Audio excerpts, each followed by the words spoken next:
తాకట్లో ఉన్న మీ బంగారాన్ని విడిపించి ఆ రోజు ఆన్లైన్ రేటుకి కొంటాం. Sharma gold company. నమస్కారం, సుమన్ టీవీకి స్వాగతం. నేను మానస. ఈ రోజు మనతో పాటు ఉన్నారు ప్రముఖ ఆధ్యాత్మికవేత్త. 2009 నుంచి కూడా ఎన్నో జాతకాలు, 30,000కు పైగా జాతకాలను పరిశీలించి 2013 నుంచి వేల సంఖ్యలో పితృదోష నివారణ కార్యక్రమాలు నిర్వహించినటువంటి వ్యక్తి బ్రహ్మశ్రీ నందిపట్ల శ్రీహరిశర్మ గారు మనతో పాటు ఉన్నారు. వారితో మాట్లాడదాం. గురుగారు నమస్కారం అండి. వాగర్థావివ సంపృక్తౌ వాగర్థ ప్రతిపత్తయే జగతః పితరౌ వందే పార్వతీ పరమేశ్వరౌ ఆదిత్యాయ చ సోమాయ మంగళాయ బుధాయ చ గురుశుక్రశనిభ్యశ్చ రాహవే కేతవే నమః. శృంగేరి జగద్గురు పీఠాధిపతులకి, కంచి పీఠాధిపతులకి నమస్కారములు తెలియజేసుకుంటూ కార్యక్రమాన్ని ప్రారంభిద్దాం. గురుగారు, సెప్టెంబర్ 21 సూర్యగ్రహణం అంటున్నారు. మొన్న చూసాం చంద్రగ్రహణం, ఇప్పుడు సూర్యగ్రహణం అంటున్నారు. మరి సూర్యగ్రహణం మన దేశం పైన ప్రభావం చూపిస్తుందా? అసలు సూర్యగ్రహణం ఏ దేశాల్లో ఉంది, అలాగే మన దేశం పైన ఎటువంటి ప్రభావం చూపిస్తుంది తెలియచేయండి. చాలామంది ప్రేక్షకుల్లో ఉండేటువంటి సందేహమేనమ్మా. ఎందుకనంటే గ్రహణాలు అనేటువంటివి ప్రతి సంవత్సరం వస్తూనే ఉంటాయి. అసలు గ్రహణాలు లేని సంవత్సరం కూడా ఉంది. కరోనా వచ్చిన సందర్భంలో ఆ సమయంలో 2020లో ఏ గ్రహణాలు లేవు. కానీ ప్రధానంగా గ్రహణాలు మనకు చాలామంది భయపడుతూ ఉంటుంటారు, భయపెట్టిస్తూ ఉంటుంటారు. గ్రహణాలు ఏం చెబుతాయి అని అంటే, గ్రహణాల వల్ల సమస్యలు రావమ్మా, సమస్యలు వస్తున్నాయని గ్రహణాలు చెబుతాయి. ఒక సూచిక. దాన్ని ఆ విధంగా ఆ కోణంలో చూడాలి, అంతే తప్ప గ్రహణం అనగానే భయపడాల్సింది లేదు. ఇప్పుడు మొన్న జరిగినటువంటి 7వ తారీఖు రోజున జరిగినటువంటి చంద్రగ్రహణం తీసుకున్నాం. ఈ చంద్రగ్రహణ ప్రభావ తదనంతరం కొన్ని ఇబ్బందికర పరిస్థితులు వస్తాయి, ప్రపంచవ్యాప్తంగా ఉంటాయి. ఈ సూర్యగ్రహణం కూడా 21వ తారీఖు రోజున వస్తుంది. చాలామంది ఈ సూర్యగ్రహణం కూడా మనకు ఉంటుందేమో అని చెప్పి చాలామంది భయపడుతూ నన్ను చాలామంది అడిగారు. కామెంట్ రూపంలో కూడా అనేక వీడియోలో పెట్టారు. కానీ వీక్షించేటువంటి ప్రేక్షకులకి ఈ 21వ తారీఖు రోజున ఏర్పడేటువంటి పాక్షిక చూడామణి నామక సూర్యగ్రహణం మనకు ప్రభావం లేదు. ఆచార నియమాలు పాటించాల్సిన అవసరము లేదు. కానీ దాని ప్రభావం వలన ఏ రాశిలోనైతే గ్రహణం ఏర్పడుతుందో ఆ గ్రహణ ప్రభావము అనేటువంటిది బేస్ చేసుకొని, ఆ రాశిని బేస్ చేసుకొని కొన్ని రాశుల్లో జన్మించినటువంటి వారికి ఖచ్చితముగా కొంత దుష్ప్రభావాలు, కొంత సత్ఫలితాలు అనేటువంటివి కలుగుతాయి. అది చాలామంది దీన్ని అజ్ఞానముగా మాట్లాడతారు. మనకు కనిపించిన దానికి మన నియమాలు పాటించాలా? నియమాలంటే ఏంటి? పట్టు విడుపు స్నానము, అలాగే ఇంట్లో దర్భపుల్లలు పెట్టుకోవడము, నిల్వ ఉన్నటువంటి కూరగాయలు, గర్భపుల్లలు, ఆకుకూర సంబంధించినటువంటి పదార్థాలలో, అలాగే విడుపు స్నానం చేసి పూజా మందిరము, దేవాలయం శుభ్రం చేసుకోవడం, సంప్రోక్షణ, ఇవన్నీ కూడా నియమాలు. ఆ సమయంలో ఎటువంటి పదార్థాలు తినకూడదు. కానీ మనకు కనిపించదు కాబట్టి ఈ నియమాలు ఏం పాటించాల్సిన అవసరం లేదు. కానీ గుర్తుపెట్టుకోండి, గ్రహణం అనేటువంటిది సూర్యుడికి లేదా చంద్రుడికి వస్తుంది. ఈ ప్రపంచానికి సూర్యుడు ఒక్కడే, ఈ భూగోళానికి సంబంధించి చంద్రుడు ఒక్కడే. మరి ఆ ఒక్క సూర్యచంద్రులకే గ్రహణం అనేది ఉన్నప్పుడు ఈ సూర్యచంద్రుల కిరణాల ప్రసారం ద్వారానే మన జీవనం మొదలవుతుంది, ఉదయము రాత్రి అంతా కూడా. మరి ఆ సూర్యచంద్రుల గ్రహణం ఏర్పడినప్పుడు ప్రపంచవ్యాప్తంగా దీని ప్రభావం ఉంటుంది తప్ప ఎక్కడ పడుతుందో అక్కడే దాని ప్రభావం ఉంటుందా? కాదు కదా. అన్ని చోట్ల ప్రభావం ఉంటుంది. కాబట్టి ప్రధానంగా దాని యొక్క దుష్ప్రభావాలు కొన్ని రాశుల్లో జన్మించినటువంటి వారికి కొంత ఉంటాయి.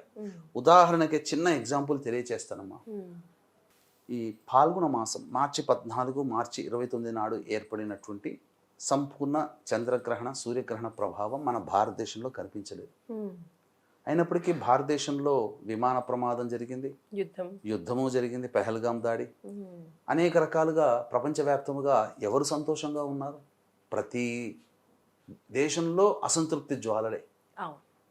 పైగా ఈ భాద్రపద మాసంలో వచ్చేటువంటి గ్రహణాలు, 2 గ్రహణాలు ఒకే నెలలో వచ్చాయి.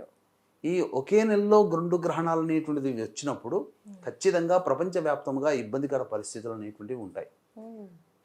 ఈ సంఘటనలు జరిగినటువంటి సంఘటనలు ఏవైతే తరచూ గ్రహణాలు ఒకే నెలలో 2 గ్రహణాలు వచ్చినప్పుడు అనేక సందర్భాలలో అనేక ప్రసార మాధ్యమాలలో చెప్పడం జరిగింది. ఈ సంబంధించినటువంటి గ్రహణ ప్రభావం వల్ల కొన్ని ఇబ్బందికర పరిస్థితులు వస్తాయి. మనకు కనిపించకపోయినప్పటికీ కూడా ఆ సంబంధించినటువంటి ఇబ్బందికర పరిస్థితులు ప్రపంచవ్యాప్తంగా ఉంటాయి. ఏ రాశిలోనైతే గ్రహణం ఏర్పడుతుందో ఆ రాశిని బేస్ చేసుకుని కొన్ని రాశుల వారికి మంచి, కొన్ని రాశుల వారికి చెడు ఫలితాలు ఉంటున్నాయి. ఖచ్చితంగా దీన్ని అనుభవించాల్సిందే, మనము తప్పదు అని మనం తెలియచేశాం. మన పాల్గొన మాసంలో మార్చిలో వచ్చినటువంటి గ్రహణ ప్రభావం తదనంతరం ఎంతో మంది రియలైజ్ అయ్యారు. వాళ్ళ జీవితంలో జరిగిన సంఘటనలు కనుక చూసుకున్నట్లయితే దీనికి సంబంధించినటువంటి ప్రభావం అంతా కూడా ఈ రాశుల మీద ఎఫెక్ట్ చూపించింది. తద్వారా సమస్యలు అనేటివి కలిగాయి.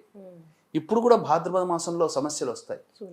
దీనికి సంబంధించినటువంటి సంపూర్ణ వివరణ కూడా ఋగ్వేద పండితులు, మైసూర్ దత్తపీఠ వేద పండితులు ఘనపాఠి సంతోష్ కుమార్ శాస్త్రి గారు వారు తెలియచేశారు. వారిచ్చిన వివరణలో అచ్చుగుద్దినట్టు సరిపోయినాయమ్మా. వారు అనేక వృద్ధ పరాశర సంహిత ఇలా ఆ వీడియోలో చాలా వివరంగా సంస్కృత శ్లోకము అర్థము దీనికి సంబంధించి ఏ దేశానికి చెప్పబడి ఉంది అన్నీ వివరించారు. వారు చెప్పిన దాంట్లో నేపాల్లో అల్లర్లు జరుగుతాయి అని చెప్పారు. వాస్తవం జరిగింది కదా. అంటే ఇక్కడ ఏంటనంటే ఇక్కడ ఆయన శాస్త్రంలో అనగా పరాశర సంహితలో గ్రహణాలు భాద్రపద మాసంలో కనుక వస్తే వాస్తవమే. భాద్రపద మాసంలో కనుక గ్రహణం కనుక వచ్చినట్లయితే అందున 2 గ్రహణాలు వచ్చినటువంటి ప్రభావం చేత ఖచ్చితంగా చాలా ఇబ్బందికర పరిస్థితులు. వారు చెప్పిన దాంట్లో కూడా ఇంకొకటి మంచిది ఏంటనంటే, ఎందుకంటే జ్ఞానం ఎక్కడి నుంచైనా మనం తీసుకోక తప్పదు. ఎప్పుడు మనమే గొప్ప అనుకుంటే కాదు కదా. ఒక మంచి మాట చెప్పారు. ఈ భాద్రపద మాసంలో వచ్చినటువంటి 2 గ్రహణాల ప్రభావం వలన శాస్త్రంలో చెప్పబడినటువంటిది హైందవేతర శక్తి నశించిపోతుంది అని చెప్పాడు. అంటే ఎవరైతే సనాతన ధర్మాన్ని పాటిస్తున్నారో వారు రక్షింపబడతారు. సనాతన ధర్మాన్ని పాటించని దేశాలు ఏవైతే ఉన్నాయో అవి పీడించబడతాయి. ఇప్పుడు జరగబోతుంది అదే కదా. మన భారతదేశం ఉన్నతమైన స్థానానికి చేరుకుంటుంది సనాతన ధర్మాన్ని పాటించేది. మళ్ళీ నేపాల్లో అల్లర్లకి కారణం ఒకప్పుడు సనాతన ధర్మం ఉండేది, ఈ మధ్య కమ్యూనిజం భావాలు ఉండడం, మళ్ళీ ఇప్పుడు దాన్ని తీసుకురావాలనే కదా అల్లర్లు. ఎవరికి రాజకీయ కాంక్ష కోసం కాదు, ధర్మం వైపు వెళ్ళట్లేం, కమ్యూనిజం భావాలు ఉన్నాయి. హిందూ దేశంగా నేపాల్ లేకుండా పోయింది అని.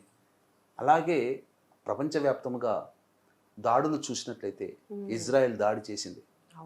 ఎక్కడ చేసింది? ఎప్పుడు కూడా పక్కనున్న ఇరాక్ మీదనో ఇరాన్ మీదనో ఉండేటివి. కానీ ఈసారి Doha United Arab Emirates UAE యొక్క దేశ రాజధాని దోహాలో దాడి చేసింది. అంటే అక్కడ ఏం జరగబోతుంది? ఆ హైందవేతరుల శక్తి నశించిపోతుందనంటే అదేదో సినిమాలో చూపించినట్టు మాయమైపోరు, ఎడారిలో ఏం కాదు. హైందవేతరుల శక్తులు వేరే ఏ మతాలు ఇతర మతాలు వాళ్ళు కొట్లాడుకుంటారు. ఇప్పుడు జరుగుతుంది అక్కడ అదే కదా. ఇజ్రాయెల్ అరబ్ కంట్రీస్ మీద 2 ఇతర మతాల వాళ్ళు యుద్ధాలు చేసుకుంటున్నారు. దీని తర్వాత అనేక పరిణామాలు ఉంటాయి. కాబట్టి గ్రహణ ప్రభావం అనేటువంటిది తదనంతరం కొన్ని ఇబ్బందికర పరిస్థితులు ఉండక తప్పదమ్మా. మరి ఇప్పుడు వచ్చేటువంటి సూర్యగ్రహణం ఏ రాశిలో వస్తుంది, ఏ రాశులపైన ఎలాంటి ప్రభావం చూపిస్తుందో కూడా తెలియజేయండి. ఇక్కడ మళ్ళీ ఇంకొకసారి వీక్షించేటువంటి ప్రేక్షకులు కూడా తెలియజేస్తున్నానండి. గ్రహణము మనకు కనిపించదు, ఆచార నియమాలు పాటించాల్సిన అవసరం లేదు. కానీ ప్రధానంగా ఈ విశ్వానికి మనం నివసిస్తున్నటువంటి భూగోళానికి ఒకటే సూర్యుడు, ఒకటే చంద్రుడు. ఆ సూర్య చంద్రులకి గ్రహణాలు ఏర్పడినప్పుడు ఏ నక్షత్ర మండలము ఏ రాశిలో ఏర్పడుతుందో ఆ రాశిని బేస్ చేసుకొని కొన్ని రాశుల వారికి ఇబ్బందికర పరిస్థితులు, కొంతమందికి మంచి. ఇబ్బంది అంటే ఏమవుతుంది? మనిషి ఏమీ ఇబ్బందులు అంటే అనుకున్న పనులు డిలే అవుతుండడము, సమస్యలు ఎక్కువగా ఉండడము, డబ్బును నష్టపోవడము, కుటుంబ పరంగా చికాకులు పెరగడము, మానసికమైన ప్రశాంతత లేకుండా ఉండడము, చిన్నపాటి అనారోగ్య సమస్యలు రావడం, ఇవి ఇబ్బందులు. ఫలితాలు అన్నప్పుడు వీటికి రివర్స్గా మంచి జరుగుతుండడం. 10 రూపాయలు వస్తే సంతోషం అనుకున్న దానికి 100 రూపాయలు వచ్చి చేరుతాయి. ఆరోగ్యం తొందరగా కుదుటపడుతుంది. ఎప్పుడో నయం అవ్వాల్సింది గ్రహణ ప్రభావం కొంత మంచి జరుగుతుంది. అనుకున్న పనులు ప్రశాంతత, అలాగే పెండింగ్లో ఉన్నటువంటి పనులని పూర్తవడం, ఇలా కొన్ని మంచి సంఘటనలు జరుగుతూ ఉంటుంటాయి కొన్ని రాశుల వారికి. అయితే ఈ సూర్యగ్రహణము ఆదివారము మరియు ఉత్తరా నక్షత్రంలో వస్తున్నటువంటిది కన్యా రాశిలో సంభవిస్తుంది. కాబట్టి ఉత్తరా నక్షత్రము, చిత్తా నక్షత్రము, హస్త నక్షత్రం. ఉత్తర, హస్త, చిత్త ఈ 3 నక్షత్రాల వారు గ్రహణాన్ని చూడకూడదు. మన భారతదేశంలో కనిపించదు కాబట్టి ఇబ్బంది లేదు. ఎక్కడ కనిపిస్తుంది అంటే ఆస్ట్రేలియా, న్యూజిలాండ్, ఫిజీ, అంటార్కిటికా ఖండము, అలాగే పసిఫిక్ మహాసముద్రం సంబంధించినటువంటి ప్రాంతాలు. వీటిలో మాత్రమే పాక్షికంగానే కనబడుతుంది. అందుకనే చూడామని నామక. చూడామని అంటే రింగ్ ఫింగర్ లాగా అలా కనిపిస్తుంది అంతవరకే. కాబట్టి మన భారతీయులు న్యూజిలాండ్, ఆస్ట్రేలియాలో ఉన్నారు, ఫిజీలో కూడా ఉన్నారు. కాబట్టి ఆ ప్రాంతంలో ఆయా కాలమాన ప్రకారం సంబంధించినటువంటి ఆహార నియమాలు, పట్టు విడుపు స్నానాలు, ఈ నియమాలు పాటించాలి. మన భారతదేశాన్ని కనుక మనం కన్వర్ట్ చేసుకుంటే 21వ తారీఖు రాత్రి 10:59 ప్రారంభమై మధ్యరాత్రి తెల్లవారుజామున 3:23 వరకు ఉంటుంది. అత్యంత సుదీర్ఘము, దాదాపు 4:24 పాటు ఉండేటువంటి గ్రహణం. కాబట్టి ఆ సమయంలో కొన్ని రాశుల వారు ఇంట్లో పూజలు చేసుకుంటే చాలా మంచిది. అంటే ఏ రాశుల మీద ప్రభావం చూపుతుంది అనుకున్నప్పుడు ప్రధానంగా ఈ చంద్రగ్రహణము సంబంధించి కర్కాటక రాశి వారికి, వృశ్చిక రాశి వారికి ఇబ్బందికర పరిస్థితులని చెప్పారు. కుంభరాశి కూడా, కుంభరాశికి. కానీ మెయిన్గా కర్కాటక, వృశ్చిక రాశి వారికి ఈ గ్రహణం యోగాన్ని ఇస్తుంది. మేషరాశి వారికి యోగమే, ధనుస్సు రాశి వారికి మళ్ళీ యోగమే. అలాగే ఈ యొక్క 21వ తేదీన ఏర్పడేటువంటి గ్రహణం, సూర్యగ్రహణము మేష, కర్కాటక, వృశ్చిక, ధనుస్సు రాశి వారికి సంపూర్ణంగా యోగాన్ని ఇస్తుంది. ఇక మిగిలిన రాశుల వాళ్ళకి అనగా వృషభ, మిథున, సింహ, కన్య, తుల, తర్వాత మకర, కుంభ, మీన రాశుల్లో జన్మించినటువంటి వారికి కొంత అవయోగాన్ని మాత్రం కలగచేస్తుంది. కాబట్టి ఈ రాశిలో జన్మించినటువంటి వాళ్ళు ఖచ్చితంగా పూజాది కార్యక్రమాలు వాళ్ళ ఇంట్లో వాళ్ళు చేసుకోవాలి.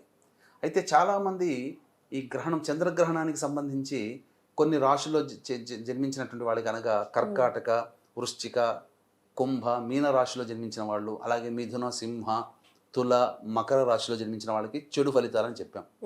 కాబట్టి అప్పుడు గ్రహణ దోష నివారణ పూజలు జరిపించుకోలేని వాళ్ళు ఎవరైతే ఉన్నారో ఈ సూర్యగ్రహణం నాడు దేవతా ఆరాధన చేసుకున్నారు. లేదా మన పీఠం ఆధ్వర్యంలో గ్రహణ దోష నివారణకు సంబంధించి ఈ సెప్టెంబర్ 22వ తారీఖు రోజున సూర్యగ్రహణ దోష నివారణ కార్యక్రమాలు చంద్రగ్రహణం నాడు చేసుకోలేని వాళ్ళు కూడా ఈ సూర్యగ్రహణం నాడు కనుక ఆ గోత్రనామాలు నమోదు చేసుకుంటే వారికి సంపూర్ణముగా తొలగిపోతుంది.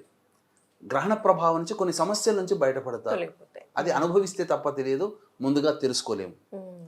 కాబట్టి ఇటువంటి కార్యక్రమంలో నమోదు చేసుకున్నటువంటి వాళ్ళకి శక్తిపాతం చేసినటువంటి కరుంగలి మాల ఇవ్వడం జరుగుతుంది. 22వ తారీఖు రోజున ప్రదోషకాల సమయంలో సాయంకాలం 7 గంటలకి ఈ విధంగా కార్యక్రమం అనేది మన పీఠం ఆధ్వర్యంలో ప్రారంభమవుతుంది.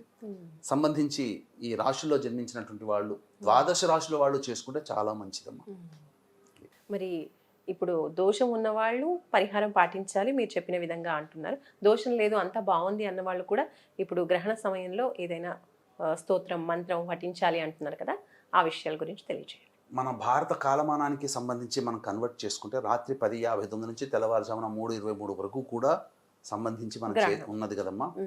కాబట్టి ఖచ్చితంగా ఆ సమయంలో గనక మేల్కొని ఉండగలిగితే, చేసుకోగలిగితే ఇష్టదేవత ఆరాధన, అలాగే శివ, విష్ణు, లలిత సహస్రనామ పారాయణం, గాయత్రి సహస్రనామ పారాయణం అన్నీ చేసుకోవచ్చమ్మా. గురువుగారు ఇచ్చిన మంత్రోపదేశం చేసుకోవచ్చు. కాబట్టి ఖచ్చితంగా గ్రహణం మనకు కనిపించకపోయినా ఇది చాలా మంది కొట్టిపడేస్తుండవచ్చు, విశ్వానికి సంబంధించింది కదా, మనకేం సంబంధం, మనుషులకి కాదు. మరి అవస్థలు పడుతుంది ఎవరమ్మా? మనుషులా లేకపోతే చెట్లు చేమలు అవస్థ పడుతున్నాయా? కాబట్టి ప్రకృతి అని అంటే మనమే విశ్వంలో, చెట్లు, పర్వతాలు, నదులు ఎలాగో జీవజాలం కూడా ప్రకృతిలో భాగమే. మనము ప్రకృతిలో భాగమే. మనమేమి ఎక్కడి నుంచో ఊడిపడలేదు, మనమేం స్వర్గంలో లేము అన్ని దోషాలు లేకుండా జీవించడానికి. కాబట్టి ప్రకృతితో మనం ఉన్నాం. కాబట్టి ప్రకృతి పరంగా వచ్చేటువంటి ఈ గ్రహణాలు సమస్యల్ని వస్తున్నాయని తెలియజేస్తుంది. కాబట్టి కన్యా రాశిలో ఏర్పడుతున్నటువంటి గ్రహణ ప్రభావం వలన ఒక్క మేష, కర్కాటక, వృశ్చిక, ధనుస్సు రాశి వారికి తప్ప మిగతా వృషభ, మిథున, సింహ, కన్య, తుల, మకర, కుంభ, మీన రాశిలో జన్మించినటువంటి వారికి ఈ యొక్క ప్రభావము తప్పదు. కొంత ఇబ్బందికర పరిస్థితులు ఉంటాయి. అంతకుముందు సంబంధించినటువంటి చంద్రగ్రహణం ప్రభావం కూడా కర్కాటక, వృశ్చిక, మరియు కుంభ మీన రాశుల వారికి ఇబ్బందికర పరిస్థితులు, మిథున సింహ తుల మకర రాశిలో జన్మించినటువంటి వారికి ఇబ్బందికర పరిస్థితులు. కాబట్టి ఈ చెప్పినటువంటి రాశుల్లో జన్మించినటువంటి వాళ్ళు ఖచ్చితంగా పరిహారాలు ఇంట్లో చేసుకోవాల్సిందే. ఇంట్లో చేసుకోలేము అనుకునేటువంటి వాళ్ళు మన పీఠం ఆధ్వర్యంలో సెప్టెంబర్ 22వ తారీఖు రోజున సాయంత్రం 7 గంటలకి ప్రారంభమయ్యే ఈ సర్వదోష నివారణ కార్యక్రమంలో, గ్రహణ దోష నివారణ కార్యక్రమంలో పాల్గొనవచ్చు. చంద్రగ్రహణం నాడు దోష నివారణ చేసుకోలేని వాళ్ళు కూడా ఈ గ్రహణ సందర్భంగా చేసేటువంటి కార్యక్రమం చాలా ఉపకరిస్తుంది. ఎందుకనంటే శాస్త్రంలో పూర్వభాద్ర నక్షత్రంలో గ్రహణం ఏర్పడింది కాబట్టి మళ్ళీ వచ్చే పూర్వభాద్ర నక్షత్రం లోపల శాంతి జరిపించుకోవాలి. అందుకనే ఇప్పుడు సూర్యగ్రహణ ప్రభావం కూడా చాలా బలంగా ఉంటుంది. కాబట్టి ఈ సందర్భంగా చంద్ర సూర్య గ్రహణానికి సంబంధించి ఏ రాశులకైతే దోషం ఉందని చెప్పామో ఆ రాశుల్లో జన్మించినటువంటి వాళ్ళు ఈ గ్రహణ కార్యక్రమం సందర్భంగా చేసుకోవడం వల్ల సంపూర్ణంగా పరిహారం అవుతుందని చెప్పవచ్చు. చంద్రగ్రహణంలో నమోదు చేసుకున్న వాళ్ళు కూడా ఈ యొక్క మళ్ళీ పూజ చేసుకోవచ్చు, తప్పేమీ లేదమ్మా. మనం ప్రశాంతంగా ఉంటే కదా, మనం సంతోషంగా ఉండాలి కదా, అందరికన్నా మనం బాగుండాలంటే ఇబ్బందికర పరిస్థితులు మనకు రాకూడదు, తొలగించుకోవాలి. ధన్యవాదాలు గురుగారు, నమస్కారం. సర్వం శ్రీ ఉమామహేశ్వర పరబ్రహ్మార్పణమస్తు. చూసారు కదండి, సెప్టెంబర్ 21న సూర్యగ్రహణం ఉంది. కాబట్టి ఈ గ్రహణ ప్రభావం ఏ విధంగా ఉంటుంది అంటే మన దేశంలో లేకపోయినప్పటికీ కూడా ఆయా రాశుల పైన కొంచెం నెగిటివ్ ఎఫెక్ట్ ప్రభావం చూపించే అవకాశం ఉంది. కాబట్టి పరిహారాలు చేసుకోవడం మంచిది అంటున్నారు. అలాగే గురువుగారు కూడా తమ పీఠం ఆధ్వర్యంలో ఇటువంటి పరిహారాలన్నీ చేస్తున్నారు. దానికి సంబంధించి పూర్తి వివరాలు కావాలి అనుకుంటే స్క్రీన్ పైన కనిపించిన నెంబర్స్కి కాల్ చేయొచ్చు. మీ పేరు, గోత్రనామాలు కూడా నమోదు చేసుకుని పూజ చేయించుకోవచ్చు. చూస్తూనే ఉండండి సుమన్ టీవీ. నమస్కారం.